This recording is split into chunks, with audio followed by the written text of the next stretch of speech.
EOQ means economic order quantity. Let's break this term. Economic means affordable, order means placing order to supplier, and quantity means volume. Suppose एक shoes manufacturing की factory है, उसमें shoes बनाने के लिए rubber की need है। 1 rubber mat में 2 शूज प्रिपेयर होते हैं। कंपनी पर यह 1000 शूज प्रिपेयर करती है। So it requires 500 rubber mats to produce 1000 shoes. Now company has 2 options. 1. Either वो एक ही बार में पूरे 500 मैट्स परचेस करेगी, और 2. थोड़े क्वांटिटी में मैट्स परचेस करेगी।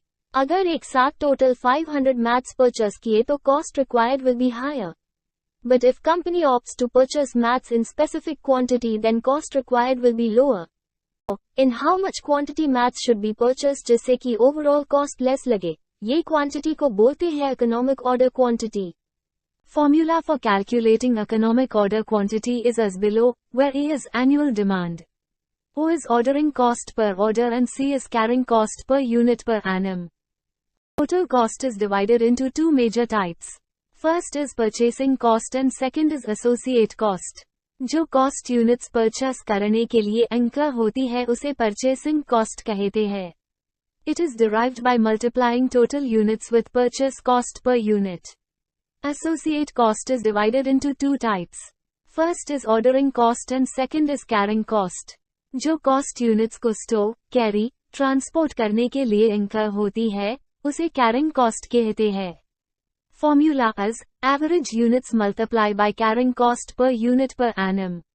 Now let's understand ordering cost with same example of rubber mats.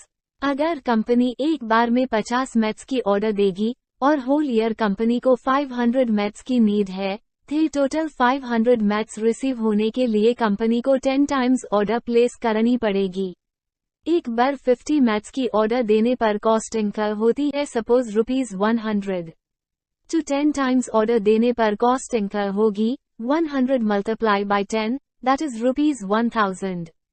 और इसी कॉस्ट को ऑर्डरिंग कॉस्ट कहते हैं.